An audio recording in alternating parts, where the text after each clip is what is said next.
Նոյեմբերի 20-ից 30-ը սալիկների նշված տեսականին ձեռք բերեք իդեալ համակարգից 1 քառակուսի մետրը սկսած ընդամենը 1100 դրամից։ Սև ուրբաթ, ուրեմն իդեալ։ Ուրեմն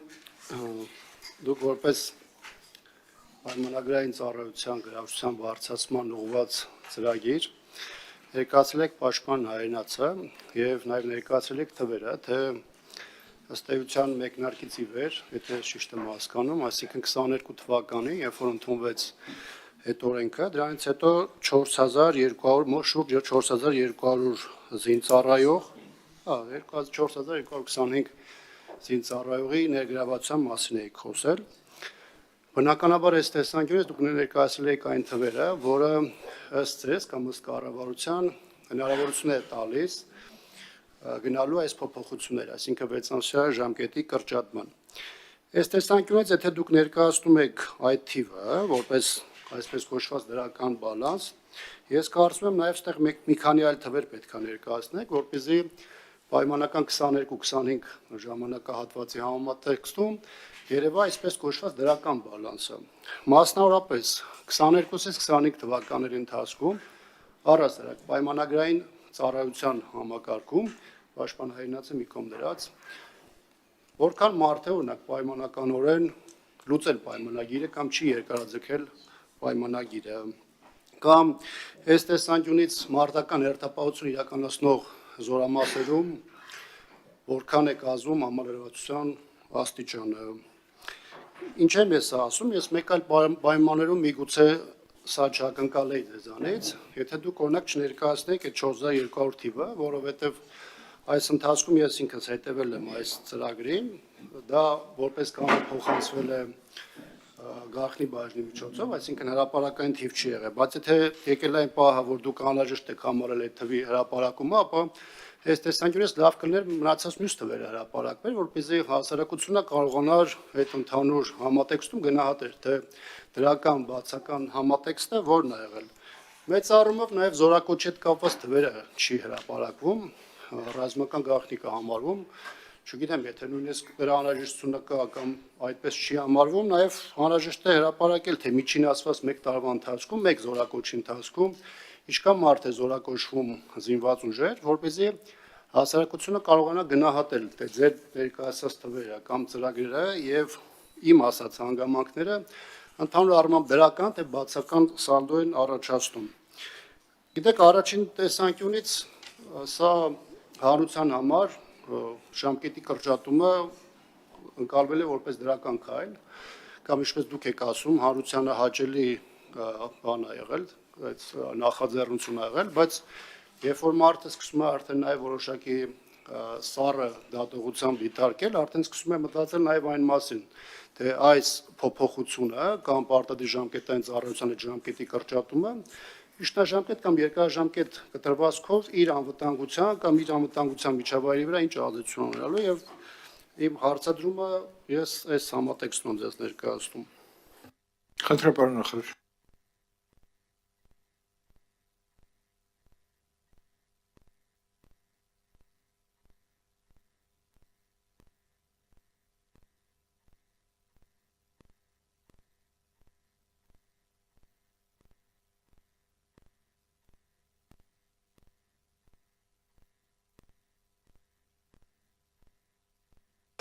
Մենք հնարավորություն ենք ունենալու եւս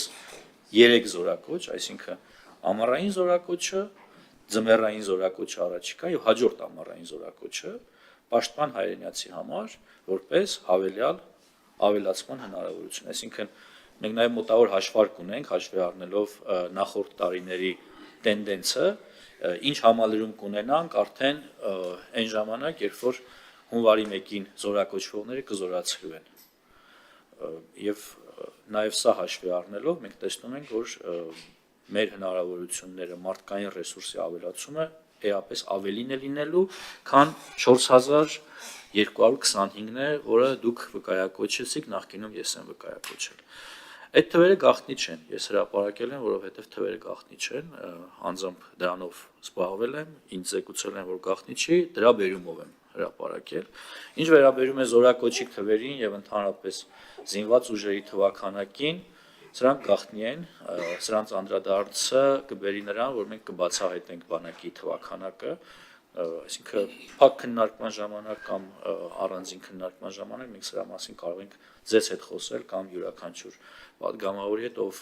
գաղտնիություն ունի, կարող ենք դրա մասին խոսել։ Ինչ վերաբերում է նրան, թե պայմանագրերի խզման կամ նոր պայմանագրերի արդյունքում բացի պաշտպան հայրենիաց ծրագրով քանի հոգի կա, ես վիճակագրությանը անդրադառնալով կարող եմ նույն 25 թվականի մասին խոսել, չնայած 24-ին էլ վստահ եմ, որ ունեցել ենք դրական սալտո, բայց 25-ին թվականակը 1000-ից ավելի է։ Այսինքն գնացողների եւ եկողների դրական բալանսը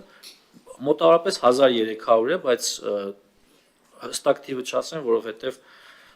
1000-ից ավելին ավելի պատասխանատու կլինի, այդ իսկ պատճառով նշեմ 1000-ից ավելի։ Այսինքն սա նույնպես գործոն է, որը ցույց է տալիս, որ մեր բարեփոխումների, մեր կատարած քայլերի արդյունքում գրավչությունը բանակում ծառայելու էապես մեծացել է ոչ միայն պաշտպան հայրենիաց ծրագրով, այլև քաղաքացիներ, ովքեր նախկինում զինված ուժերում ժամկետային ծառայությունից հետո հիմա ապրում են իրենց քաղաքացիական կյանքով, իրենց համար գրավիչ է զինվորական ծառայությունը, ինչը շատ ուրախալի փաստ է, վստահ եմ դուք էլ դրանով կուրախանաք ու մեր հանրության հիմնական հատվածը, ով պատկերացում ունի սրա մասին։ Շնորհակալ եմ։ Արձագանք։ Մի կողմից իհարկե հղում եք դուք անում ռազմական գաղտնիքի մասին օրենքին եւ չեք հրապարակում այն թվերը, որոնք հանրության համար ավելին կարելի կդարձնեն։ Իհարկե ես չեմ պնդում, որ զինված ուժերի հետ կապված ոչ միայն չեմ պնդում,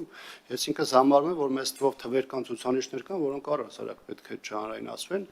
Ես մի քիչ զարմացած եմ նաև, որ դուք 4225 թիվը հանրայնացրեցիք, բայց այստեղ այլ բան եմ նաև այս մասով ուզում անդրադառնալ, քանի որ դուք նաև որպես դրական ուղղություն նաև ատեստացիայի համակարգի մասին եք խոսում։ Տեսեք, մի հակասական իրավիճակ է ստեղծվում։ Գնդում սկսած Զորամասի հրամանատարից մի շարք պայմանագրային ծառայողներից, այդ թվում սպաներ կամ պաշտպան հայրենիացով ներգրաված անձանցից մոտավորապես ունենք այն պատկերը, ինչ որ դուք ներկայացնում եք վիճակագրությամբ։ Պայմանականորեն 60-ը 40-ը, այսինքն 60% կամ ավելին դրական գնահատական ստացած։ 65, հա։ Բայց հիմա տեսեք, օրինակ Պաշտպանության նախարարության վերահսկողական ծառայությունը գնում է այն հայտնի, ինչպես ասում են, գրտեի քննությունը անցկացնում, գունդը ստանում է 2։ Հիմա ինչ է ստացվում։ Ստացվում է Զորամասի հրամանատարը, հիմնական տեղակալները, գումարտակի հրամանատարը, մեծ թվով զինծառայողներ, 65%-ը ստացել են դրական գնահատական, բայց գունդը ստանում է 2։ Հիմա ես ինչ եմ նաև այս թիվը հիմա այս բանը հիմա հնչեցնում, որովհետև ինչ ատեստացիայի մասին օրենքը մտել է, վստահ եմ դուք այն հիշում եք, ես բազմաթիվ նաև գրավոր առաջարկներ պաշտպանության նախարարությանը ներկայացել տարբեր չափորոշիչների մասով, եւ երբ որ Պաշտպանության նախարարությունը դա հանրության ներկայացնում է որպես արդյունք, որտեղ առաջին հայացքից այո, նայում ես, ասում ես դինամիկա ունի որոշակի աճի, թեև ես բավարար դա չեմ համարում, բայց դինամիկա է երևում։ Բայց տալիս են գունդ, որտեղ մեծ թվով զինծառայողներ դրական գնահատական են ստացել, բայց գունդը քննությունը ստանում է ընդհանուր քննությունը ստանում է 2։ Սա կարծում եմ նաև Պաշտպանության նախարարության համար պետք է լինի մտահոգիչ եւ հատկապես այն տեսանկյունից, որ պետք է հասկանանք, մենք ինչ չափանիշ ենք դնում, որ կարողանանք ճիշտ գնահատենք եւ զորամասը որպես ստորաբաժանում եւ մարդկանց հրամանատարական պաշտոնի եւ այլն։ Եվ դրա համար այս տեսանկյունից կարծում եմ, որ երբ որ մենք ատեստացիայի նաև գործընթացն ենք ներկայացնում դրա ձեր ներկայացած դրական համատեքստում, այստեղ կան խորքում նաև մեծ թվով խնդիրներ, որոնք այդ չափորոշիչներով ներկայացված են եւ ամբողջությամբ իրավիճակը չեն արտացոլում։ Պարոն նախարար, բարձրաբանում տվեք, որտեվ հնչեցված տեսակետը իրոք բարձրաբանման կարիք ունի, որովհետեւ ասենք առաջ։ Բարձրաբանման կարիք ունի, բարձրաբան է, որևէ խնդիր չկա։ Սա իրականում մասնագետները ավելի լավ կհասկանան, վստահ եմ սեղանի շուրջ գտնվողների մի հատվածը միայն կհասկանա ինչի մասին է խոսքը, բայց պարոն Աբրահամյանը շատ լավ գիտի ինչի մասին է խոսում։ Խոսքը նրա մասին է, որ զինվորի անհատական պատրաստությունը կամ նրա ստացած գնահատականը երբ գնդի ամբողջական պատկերն են գնահատում, իսկ մեր գնահատման համակարգը այնպիսին է, որ եթե անգամ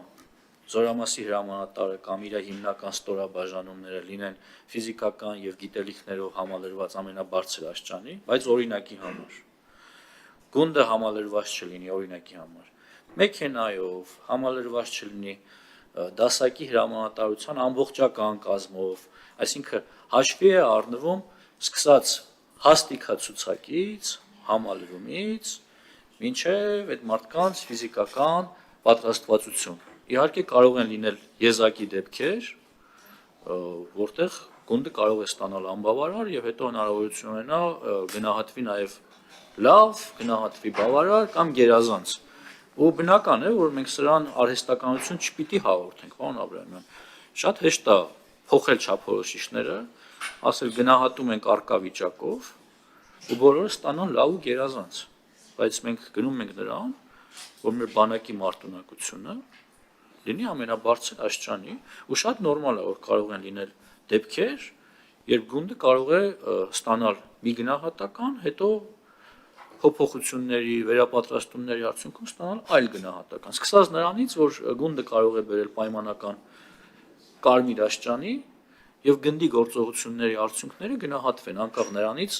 ինչքանով է զինված, ինչքանով է համալրված, ինչքանով են պատրաստվածությամբ աչքի ընկել նրա զինվորները։ Այսինքն ամեն ինչն է գնահատվում եւ սա ըստ էության ատեստավորման հետ որևէ աղերս չունի, դուք դա գիտեք։ Շատ լավ, պետք է ընդունենք, որ ծածկադմփոս չունենք։ Ամենակարևոր ձեռքբերումներից մեկը դա է։ Անհատական մոտեցումները ատեստավորման համաձայն, անհատական մոտեցումները եւ պատրաստվածության մակարդակը։ Իհարկե։